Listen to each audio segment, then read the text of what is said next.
of Next Big Thing HQ, where we interview founders and showcase startups raising capital via Reg CF. And today we're doing This Week in Crowdfunding.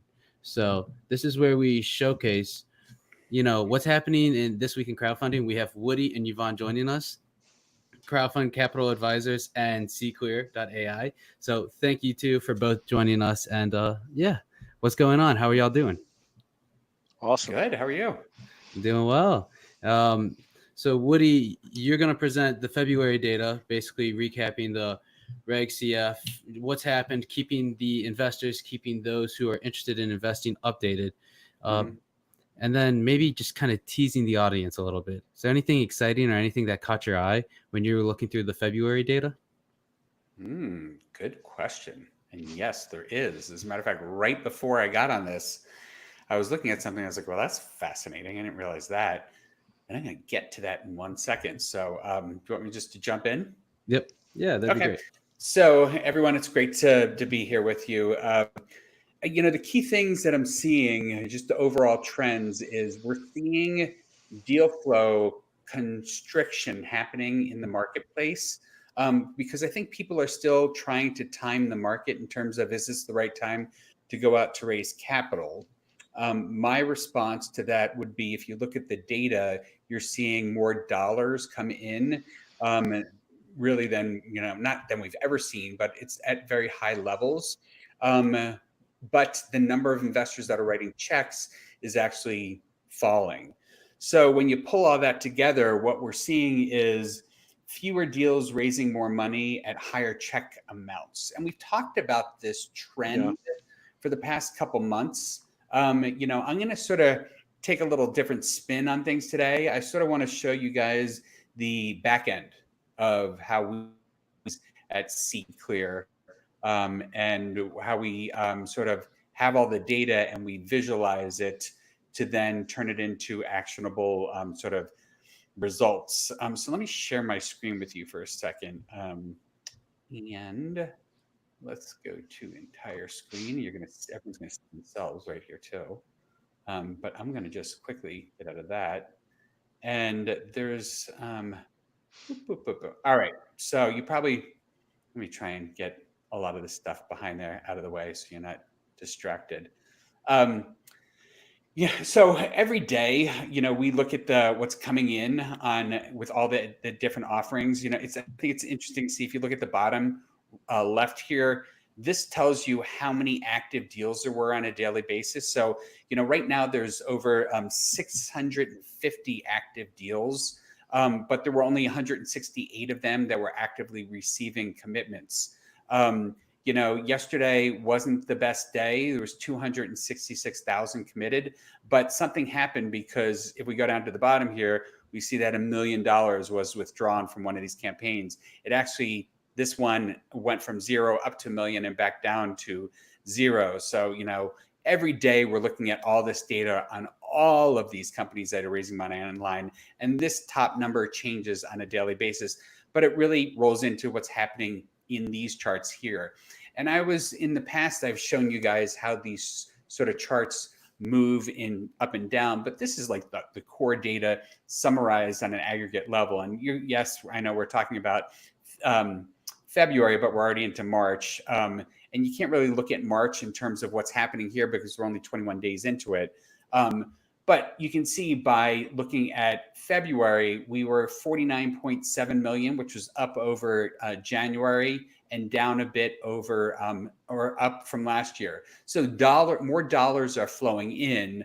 And we can see that these months are higher than those, the prior 2 months, which is showing that there's a lot of investor interest in putting money at play. And if I just sort of minimize this, you can see that we're, like I said, the quarter's not over yet, but we're already exceeding what we did last year. Okay. So what I'm just trying to point out here is money is flowing. Okay. That's the general thing. If you look at the bottom here, this is what we've talked about, Connor, in the past. We started at 19.6 million in 2016. We got up to 547 million last year. And so we're at 2.3 billion total. But this is where I want to focus on what's happening. So we saw that, there's been this contraction in the marketplace in terms of the number of new deals. Last year, there were 140 in February. This year, it was 111. That's up from January, which is 95. But boy, what's happening here that it's so low?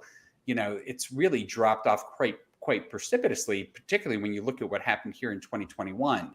And so this goes to my point that, we've got these geopolitical, these macroeconomic events that are having an impact, I think, on issuer sentiment. And they're trying to figure out, is this the right time for me to raise money? And that got me thinking, if we look at this 111 deals and this sort of drop off that we've seen recently, is this what's happening in the equity space or the debt space? Because these numbers combine both debt and equity deals together. So that was what I was looking at before, when I said to you, before the call, is anything stood out? So I decided to only for equity deals. So I took out all the debt deals, the debt and revenue share deals. And this is sort of fascinating. This mimics what's happening in venture capital right now, where VCs aren't investing. And so the deal flow count for them has dropped off. But we don't really have this reason for issuers to not go out and raise capital online. You just, going to VCs, they might not be investing, but coming online doesn't mean the same thing. You can come online and still raise money. That being said, it hit a peak in August 22, and we've seen this drop off. Now, this is, February was just a dearth of equity deals. Out of all, the majority of them were debt issuers in this whole realm. So it's fascinating in this instance, because what this is showing you is, despite the Fed increasing interest rates, which is never fun for people that need to borrow capital, we're seeing what this means is there's a big problem for small businesses. They're not able to get apparently funding from banks. So more and more of them are coming online to raise capital, and they're raising money at pretty high interest rates. I think the average, and probably see it in one of these reports, is about 12.5%, I think, right around now. So for investors, that's a great opportunity. But for the issuers, it's, it can be sort of painful for them. So that's another one of the general trends. This shows you just the number of checks that are written over time. And you can see that this Q1, again, it's just been, really bad when you look at it in relation to what even last year was like, or the year before. So again, investors might be sitting on the sidelines, but going back to this chart here, the ones that are investing are putting a lot of money in, and more money than they've done in the past. So what does this mean? It means that I think it's a great time to go out and raise capital. We're about to break 7,000 total issuers there. I like this little chart here. In terms of the number of new deals, how are we doing in relation to the prior year? So how far behind are we in relation to what's happening? So if you look at, we've got the information entered as of yesterday in the system. We did today's stuff today, but I'm not showing you that. So based on how we were doing last year, we're 3.6% behind schedule for the number of new deals that were coming on board. So it's not as bad when you look at these 2 months here. So there was definitely a drawback in new deal activity here. Right now, I think if you enter today's stuff, we'll probably be flat. So I think that's a positive sign for issuer activity, and it might be picking up. So we might be seeing this trend really start to turn around right now. And that's the type of stuff that I wanted to show you on that. But let me...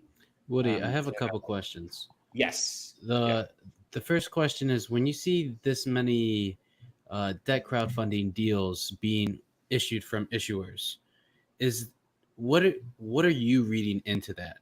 Maybe more on the health of, let's say, the small business industry, the small businesses just kind of throughout America that are raising the debt crowdfunding. I mean, I think they're struggling. I think they need capital, and I think banks are not lending. And so they are trying to see what their alternatives are. And many of them are coming online for it. I think if there were more awareness as to this industry and the opportunity, there would be 10 times as many of these debt offerings happening.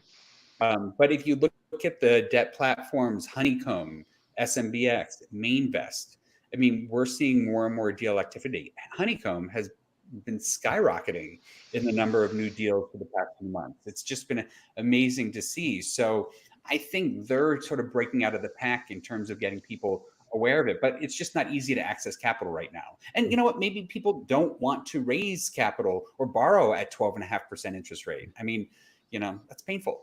Yeah. Yeah. And then my second question is, when $1 million gets withdrawn, why does it get withdrawn? What usually has to happen for it to basically be committed, but the commitment doesn't go through all the way? Is it more of just the round closes early and it was already an overcommitment in the first place? I know sometimes it can come from like foreign nations, right?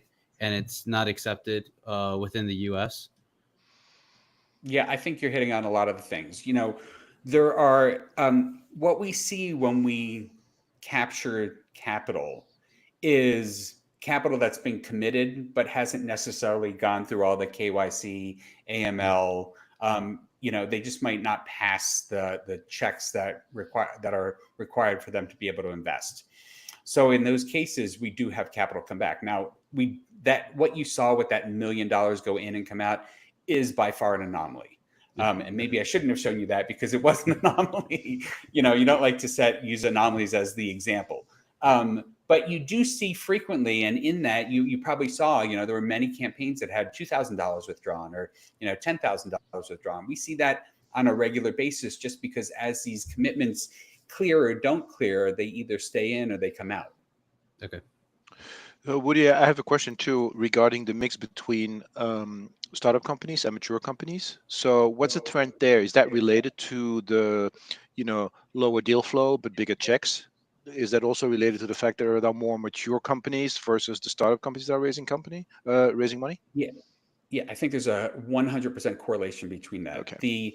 What we're seeing in the data set is more established, more mature, new generating companies coming into the marketplace. By default, I think investors look at them as less risky. And they're willing to put more capital behind them because they think there's less chance of that company going out of business. So we do see more capital flowing to those companies as well. When you look at the valuation of those companies, and we'll probably talk about that too, those companies have higher valuations. And so when the challenge that we have as an industry is this is an exemption under which you can raise capital. It is not a restricted form of raising capital for a defined type of company.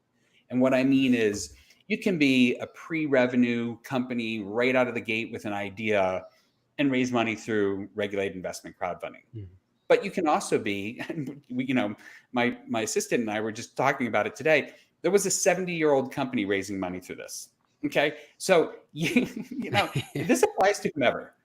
You can be a new company, but you can be an established post-revenue company. The older they are, the more excuse it. The more excuse it. What's happening in this is we look at all this data. We also slice and dice it, of course, Yvan, for our reports. When people, get that, they can really look at what's happening. But, when we do trends and all that stuff, we aggregate everything and we do averages. And so the averages look at everything. And so you have to really dig into the data to learn what's happening. But is it also fair to say that it's the platforms that do a form of, natural selection, sort of risk aversion, that they're per definition, if they feel a little bit more skittish about, sort of the market, that they're automatically then gonna, prioritize the deal flow that's coming in, that's more mature, that's bigger, and hence that also influences sort of the numbers? Yeah, they make their money based on success fees. Yeah. So if the deal isn't successful, they make no money. Many of these platforms are funded by venture capitalists. So they have to report to these VCs on a quarterly basis how they're doing. So I'm sure, even though you're not supposed to be like a funding platform, they do not have the same ability to do selection that a broker dealer does. They can preclude offering because they think that it might be fraudulent, or there's just something sketchy about it, where they're like, I'm just not going to put this in front of my users. But they're not allowed to select good deals and bad deals or promote them as such. And so, but I do think there's a natural selection among them to be looking for who do we think is going to get funded, and use that as the test for how do you get on their platform? Because just because you want to get capital doesn't mean you're going to get accepted on one of these platforms either. And going back to your favorite, favorite cheat, tracking basically how far we are from last year or how far behind we are from last year. Even though this has been a slow quarter, we're still only 3% behind from last year's track, right? We're 3% behind month to date for new deals. So, and if you go back to that again, it was... We're ahead in volumes, right? Just in absolute amount. Yeah, this was not amounts, offerings. Last year was 147. So that was March. Last February was 140. So it was the second highest month for the year. So to see that, no, but I'm sorry, to your point, we are looking at, you did say the 3%. So we're looking at March, which is the highest for the year. So to know that we're only 3% behind the highest amount of all of the months last year, if that makes sense. Yep. I think that means that we're run. Yep. And it looked, just looking at some of the charts, like usually January, February tends to be slower months compared to maybe October, November, December, or the rest of the year. That's true. I think Q4 tends to be the strongest for regulated investment crowdfunding. Q1 tends to be the slowest. Yeah. So that's really interesting about the honeycomb and just how many debt offerings there are. Yeah. Okay, so I can jump back in, and this is our monthly report. It's a 10-page report. It's pretty powerful in the sense that, I don't know, are you seeing? I'm not seeing it yet. No, you're not seeing it yet. Hold on. That's because I need to share it instead of looking at you guys. So let me go over here and let me go over here. Now, you see it, right? Okay. This is our February report. It's 10 pages long. The first part of it covers like what's happening in the month itself. The last part of it is where we break out an industry or sector. And so every month we pick a sector that we want to cover. In February, we covered tech and software. And it really shows you the industry's evolution over time. And we just dig into that in itself. So the monthly report is it's really just awesome. And I'm completely biased when I say that. But it is, it just gives you, current trends. And then listen, I'm just interested in software, so you can dig into that. But, if you look at this monthly report, we talk about what's sort of happening in the overall, macroeconomic scenario and how that impacts regulation crowdfunding. And then we start to dig in. And so in February, we're talking about the new offerings that came in 36 different industries, 92 cities across the country. San Francisco, Los Angeles, and Cedar Grove, oddly enough, North Carolina led in the number of deals. This one is because Cedar Grove, North Carolina, there's Ovanova is on Climatize. They do solar panel installations. And so each project is a crowdfunding campaign. And so they're doing multiple of these. So that's why, they're up there on the top. But it just goes to show you that, again, like there's so many uses of this. Like these guys have figured out how to make each installation its own project, its own incorporation, its own thing, way to, have investors participate, and they're leading in terms of the number of deals. That's what this Ovanova construction is that I was talking about. This just shows you, like, of course, over time we're going to have more new deals coming in. But Yvan, to your point, the share of post-revenue issuers increased to 65%. So this is more established businesses that are coming into the marketplace. I really love that because it disproves the people that were saying that, this is just too risky for the average investor to come into. And I just love the fact that, we've got these companies that probably could go elsewhere for capital, but are coming online, probably because, the money, or they want the investors that can do the marketing for them in the marketplace. So I don't know. Do you guys have any thoughts or questions on the deal activity up here? No, but going off your point, I like how, and you've mentioned this a couple episodes ago, but just how a lot of companies that raise capital, they tend to be repeat capital raisers through crowdfunding.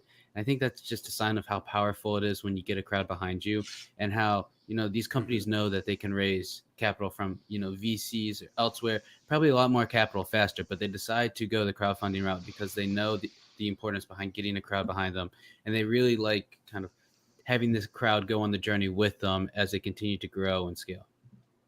Yeah, and Right. I just got Totally. an email from Boxable for another round and said, if you're Really? still interested to, yeah, they're doing 3.3 billion is valuation now, and they're going gangbusters, and they're raising another couple of million. And it says, hey, we still have a round here, and if you want, be part of it. It's really cool.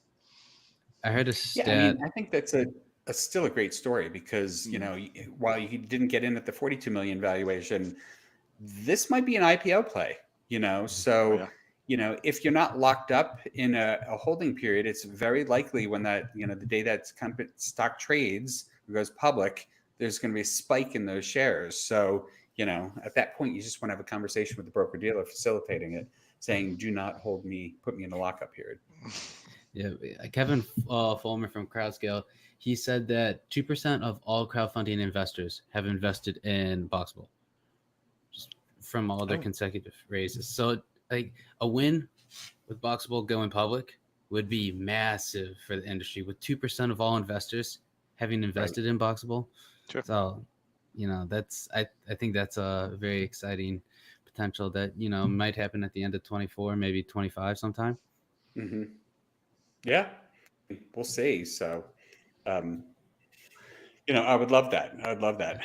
So I'm just sorry that I wasn't one of the people that invested in that $42 million valuation. All right, so let's just jump on over to a couple of these other things. The commitments. What I like about this little graph right here, it shows you the weekends. Essentially these spikes is what's happening during the week, and then on Sunday in particular, there's really hardly any activity, and Monday through Friday, it's very busy. And so, again, 56 million was committed. Funded capital is different from committed capital. You have to look at the new deals, the deals that closed, as opposed to this right here, the 90 deals that closed, as opposed to the new deals that launched. The deals that closed are the ones that received the capital. So 56 million was raised, 44 went out. So if this was a bank account, you could see constant inflows and outflows of capital in there. Again, we talked about this earlier. There's just a lot of capital flowing in, and I can't hone in on it enough. This really proves the point that there are investors with a lot of money sitting there going, I'm ready to deploy capital into these companies. And so people should stop thinking, and they should be out there going, there's money. I'm going to go raise money. I'm going to go raise capital. And I think that is the biggest lesson to come out of all this. Let's see, what is this thing? High value transactions, experience resurgent. February, 10 deals broke the 1 million mark compared to just 2 in January. That's awesome. Last year there were 8. So again, the big deals are raising, more money. 76.3% of commitments were new issuers. Yvan, to your point, investors are smart, and they want to put their money into companies that they think are going to be more successful. And so that's why I think 76.3% of the money went in that direction. So it's still a challenging climate for startups. I think it's going to be that way. There needs to be this, there's a lag effect between what happens in the public markets what happens in the venture capital market, and what happens in investment crowdfunding. We're starting to see more of that within the data. I think we just need to get more awareness on the industry to turn that around. I think hopefully in the latter half of the year, we'll see more of these deals and the most capital that's ever been committed. We talked about these fewer checks happening right now, but this is what I want to highlight here. January had the highest check amount at 4651.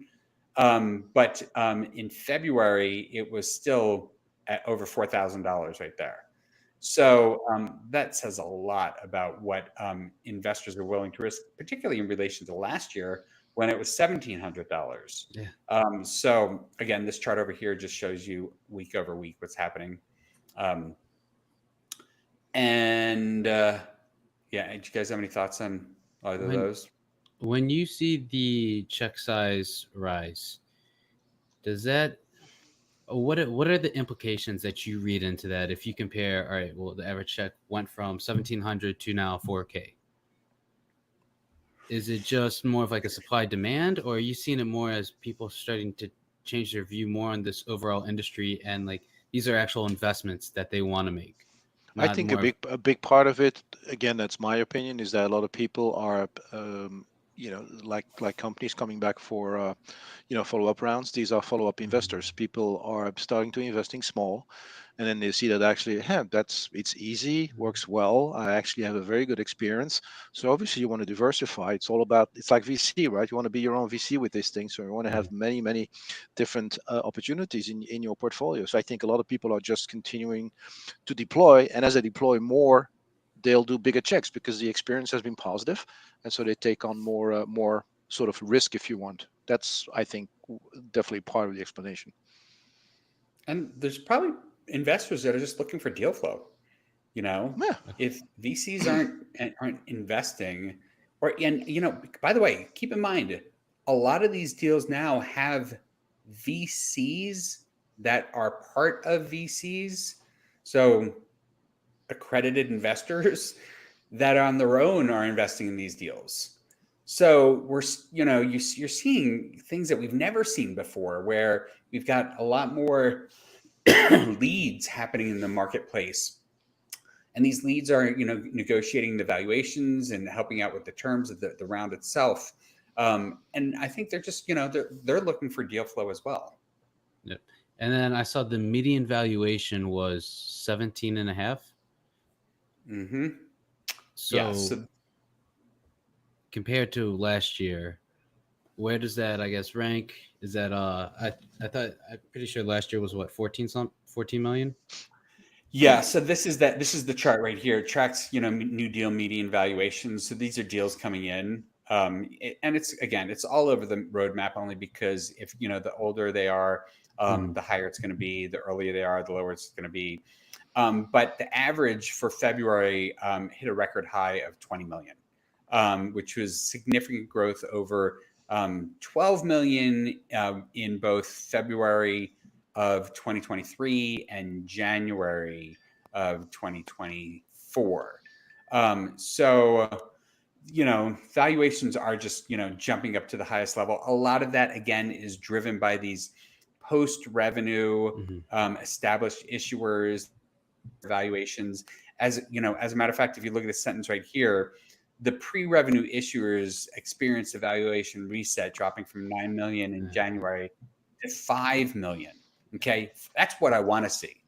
I want to see, I get very frustrated when I'm talking to these entrepreneurs that are running, these ideas and out raising capital on a $10, $15 million valuation. Like, sell your idea for $10 million. If it's worth $10 million, take the $10 million and run. And they're like, well, no one's going to give us $10 million. It's like, well, then your valuation is not $10 million. It used to be $5 million was the, okay, fine, out of the gate, we'll let you go with $5 million for a pre-revenue idea. Okay. I don't know what happened. Like, things just got crazy. And now, you can just say whatever you want. this figure shows that there's some logic coming into the marketplace with these issuers. You know what? I guess those days are over. I now need to come back to something more normal, and I want to see that 5 million figure be a standard number for these, pre-revenue startup issuers in the marketplace. I don't know if it's going to be there because, people got very comfortable with higher amounts. VCs were also paying those. So they actually, set an example for why, people could charge higher valuations. So let's see how it all plays out. But, in general, we've seen valuations sort of dip over the past few months overall. And that's also in VC land, that's happening too, right? So there's a very strong correlation between, what's happening in venture capital and also what's happening here. Yeah. Well, the VCs are so lucky right now. I mean, they've been able to, it's a tricky thing. Like they've raised all this money. They have to deploy it within a period of time by what their agreement states. But they're sitting on trillions of dollars right now. And in a way, they've got money that can help support their portfolio companies and keep them afloat. They might be able to, force them at, lower valuations. But also some of these other companies that are just, had 18, 24 months of cash to run are now running out of that cash. If they need more to operate, they're going to have to go out at lower rounds of, lower valuations. And that's where the VCs, I think, are really poised to benefit because the VC marketplace isn't going to disappear. They're going to be able to jump back in, get in at lower valuations. And so the companies that are promising companies that are probably going to go on for exits, they're going to be able to invest now at a lower valuation and recoup that later on. So, I think they're in a pretty good place. Yeah. Okay. The last couple things I'd point out here, I told you that Honeycomb, the debt platform, was doing quite well. WeFunder seems to lead month over month in terms of it. But you can just see by this, there's a broad distribution of deals happening over platforms. Keep in mind, 120 have been registered with the SEC and FINRA. Only 80 of them are active in terms of, have they been delisted essentially from FINRA. But in February, only 12 of them really had any deal activity. So, it's constricted down to these few. I already talked about Honeycomb doing much better and all that there. But when we talk about the debt, this is what I was talking about before. Average deals climbed to 11.8% in February from 10.65% in January, up from 10.8% last February. So investors are benefiting and issuers are paying more. We're not going to see that number come down until the Fed starts to reduce interest rates and until the market adjusts to it as well. So I think these interest rates are going to stay high for a while. By the way, I've done a lot of talking with Honeycomb. They have incredibly low default rates. So this is, we've got our venture fund D3 VC that invests in the equity offerings. There's a complete play on a debt fund opportunity where you can do a diversified fund that invests in these deals. And at, these average yields of, 11, 12%, that's a nice return for investors. VC funds, early stage VC funds, I think average about 19.7% IRR. Late stage funds are like 11 or 12. So, if you're getting returns like this, you're actually doing a little better than late stage funds in general. So, that's a whole opportunity there. Do you remember what the default rate was? It was just in single digits. I don't remember what it was per se. But here, just, point out some really cool things about what we try and track. When we're looking at February, there were 5.2 new deals per day. Okay. So Then we compare that. Well, how does that compare with all time? So all time new deals per day is about 4. Of course, this takes into account the industry started very small. We've got more velocity now. In 2024, it's 0.6. So February is again ahead of schedule on that, and for Q1, or it was doing better as well. That's what I like about this. If you're like an investor, you're someone that's interested in what's happening in the marketplace, these are the type of things you want to be following. Like, are more new deals coming in? How does it compare with what's happening historically? Connor, you brought this up before. What are the deals that are the follow-on rounds? Well, in February, it was 18.7% of new deals were follow-on rounds. So that speaks volumes to how this funding mechanism is working incredibly well over time. And so, you want to see, in February, it was 1.4 average funding rounds, up from 1.2 all time.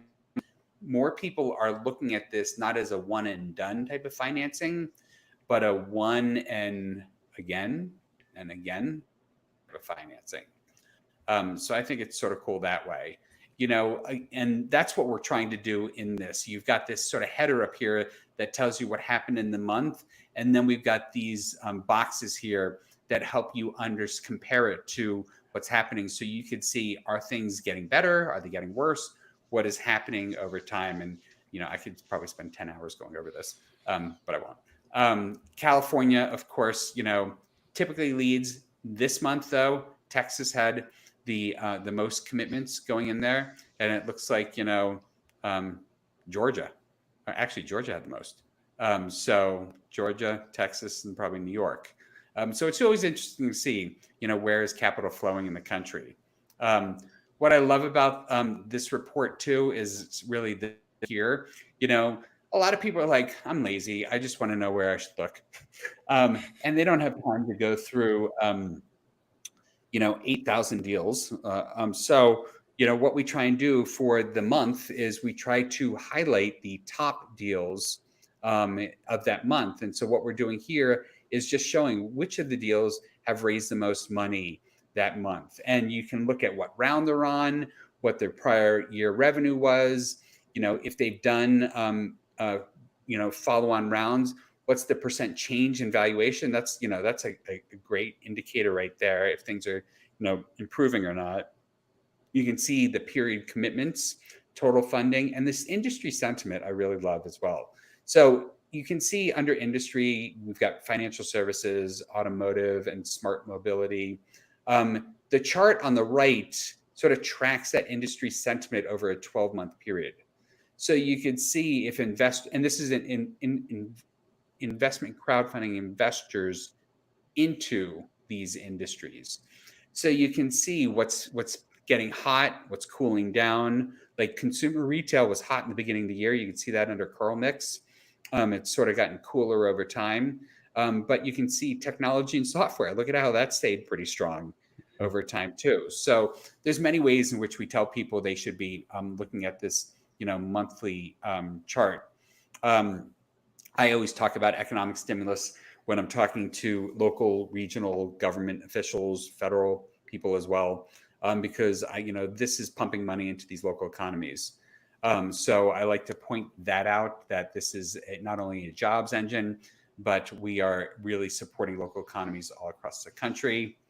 And then we just dig into the platforms, which of the platforms that are leading, how many new deals do they have, how many checks have been written, are there, average raised by the closed deals, median valuation on these platforms. So you can see like Dealmaker, that's a broker dealer. You can click on any of this stuff and it'll take you to their website. So these are interactive things. So you can see, who's got the highest average valuation. So Dealmaker, they can vet their deals. So they tend to go for the bigger companies, the more sophisticated companies, the ones that can raise more money. They tend to have higher value. Honeycomb is mainly debt, but they do a couple equity offerings, so they sort of fall in there, but it tends to be lower. What else would I say? We try and, see what is driving the marketplace. What are the main factors that are driving what's happening there? We look at, how this commitments compare over time. So we try and do a little backwards analysis about where we are here and how it's going to look going forward in these charts here.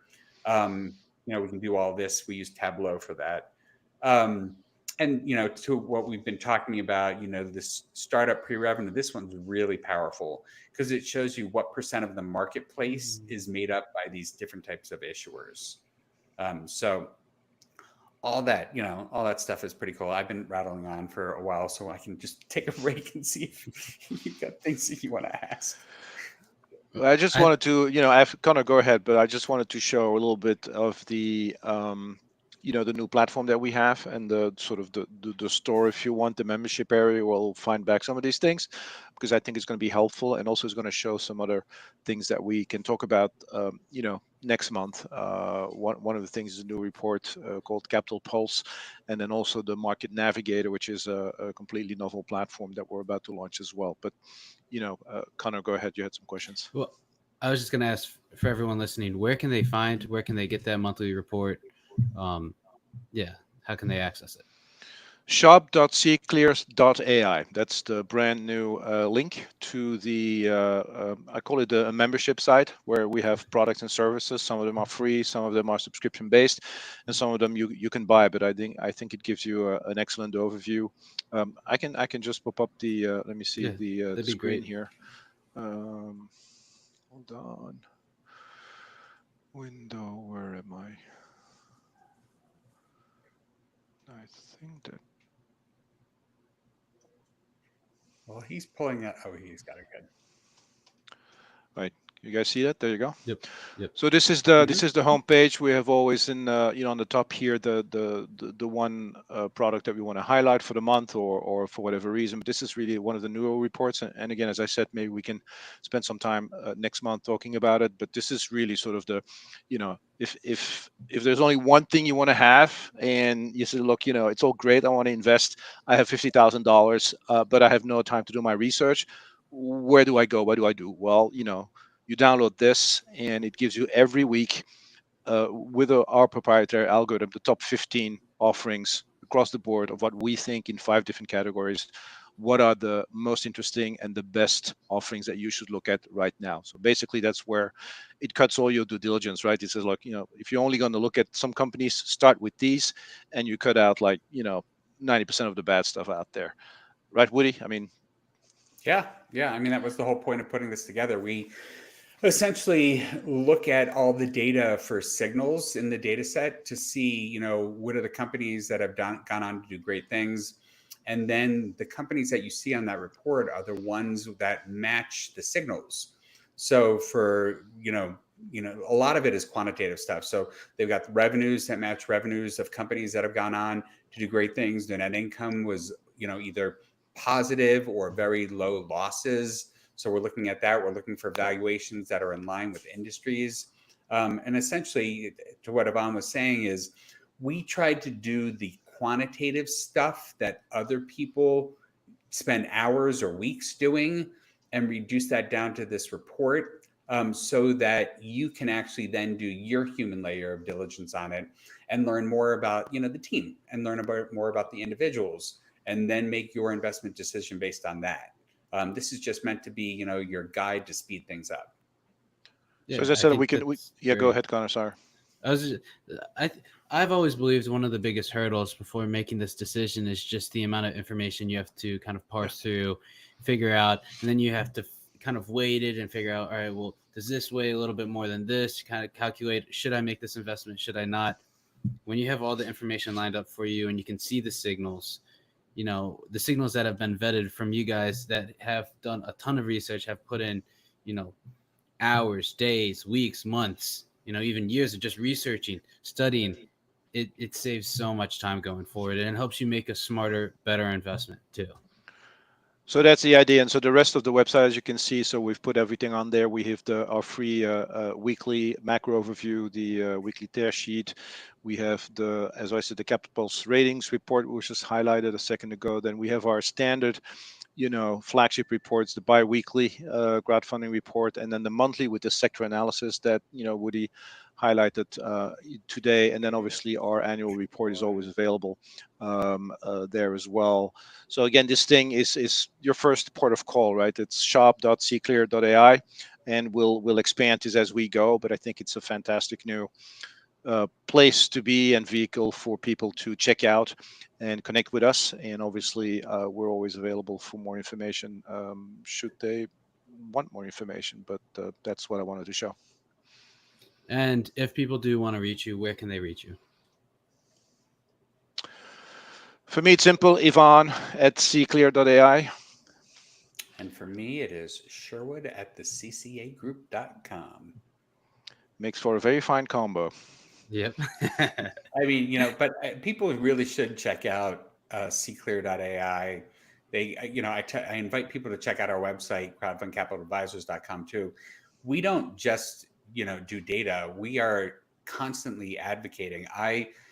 The National Association of State Regulators that oversees state securities wrote a scathing letter to Congress about why they shouldn't pass HR 2977, which is, enabling improvements to crowdfunding and making access to capital easier.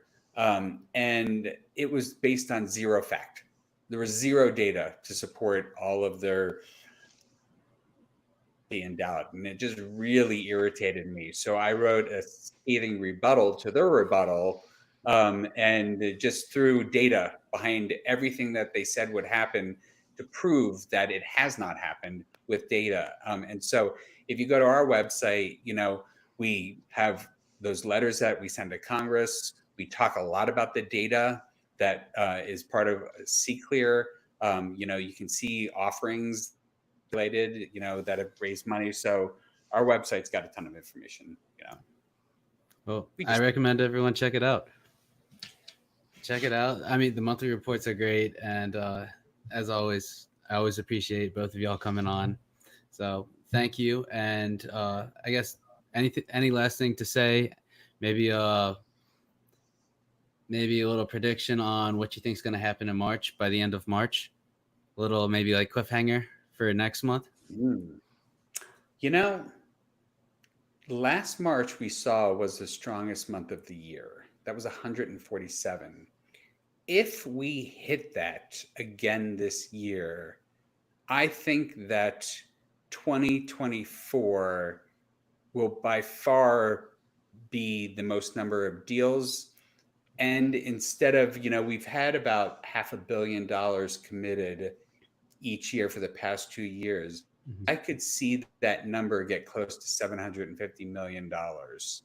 And here's what you have to put that in context with. Angels invest a ton of money into the marketplace. But the amount of money that in regulated investment crowdfunding is now doing really is butting up against the total amount that they put into the marketplace. So none of this replaces angels, none of this replaces VCs, but it just shows you that this is something people should be paying attention to. And this isn't going away. It's only going to grow. This is still the first or second inning of this. And if you want to, the people that are listening that want to get engaged are going to be, the experts and the winners in this space. Yeah. Yep. We're just getting started. Yeah. And I think that goes back to the very beginning when you were showing the amount of capital committed on a daily basis. You're casually saying like $230,000 was committing on this one day. That's a large amount of money committed every single day for a pretty young industry, knowing that it's going to continue to grow. There's more and more people that are becoming more aware of that this industry exists. So I think it's super exciting. And with the check sizes too being 4K, it's very possible of going over the $500 million, getting closer to 700 million this year. So yeah. Connor, I do want to point out that 230,000 was a dismal number for a day. Right. Like think about yeah. I know, like if the number is below 1 million, I'm like, oh, what happened? So, and I do remember few years ago when I was just like, I can't wait to the day that we hit $1 million, in one day. Like, that's amazing. And, now I'm just like, what happened? It's not $1 million. I mean, there's days where it's $4 or $7 million. So, it's all relative, Not too long ago, everybody was talking, oh, are we going to see the $1 trillion market cap company, sort of, is it ever going to happen? And now we have like, what, 6 or 7 in Right. the span of like 4 or 5 years. And we don't know where, so many more are going to come from, but it's all relative. Yeah. And it makes you think, well, what can happen with the crowdfunding industry in the next 4 to 5 years? So it's exciting times. A lot. Yeah. Up and to the right. Up and to the right. Right. Yeah. To the right. Well, I love it. With that being said, Woodie, Yvan, thank you for coming on again. I recommend everyone to check it out. Check it out at shop.cclear.com. Shop.cclear.ai. Shop.cclear.ai. So with that being said, thank you everyone for tuning in, and we'll see you next time. Bye-bye. Thanks for having us, Connor. Ciao. Bye, Woody.